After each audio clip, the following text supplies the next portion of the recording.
Another thing, as you're installing your input shaft, your input gear, drive spider, you want to put a little grease on your seal and onto the drive spider itself, so where whenever that metal slides through it, it's not grabbing it and you're having a chance of tearing and cause for leaks. As you see, put a wear sleeve from Twin Disc.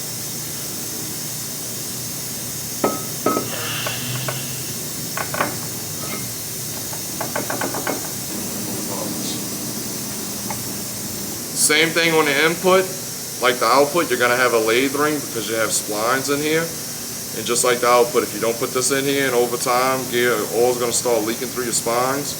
It's going to cause you to have a false leak. You might think that it's the seal that's going out on you, or your main seal on your engine.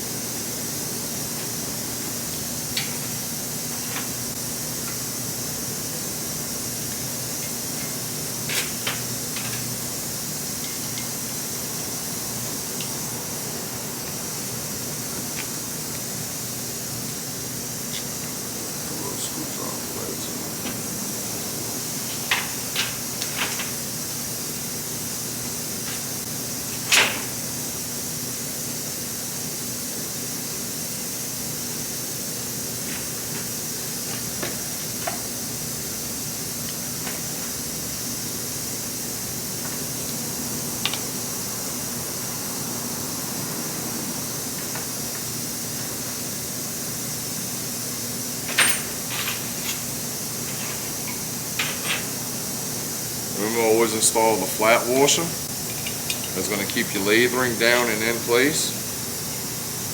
Then you install the lock plate. You got these two tabs. Make sure they line up with the two tabs on the gear, the two slots on the gear. And there's your castle nut.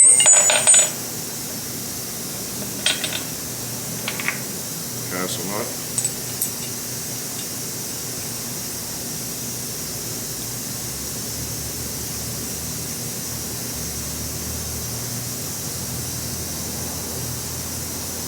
Grease and put it on them threads. They're thin threads. Don't take much to mess them up.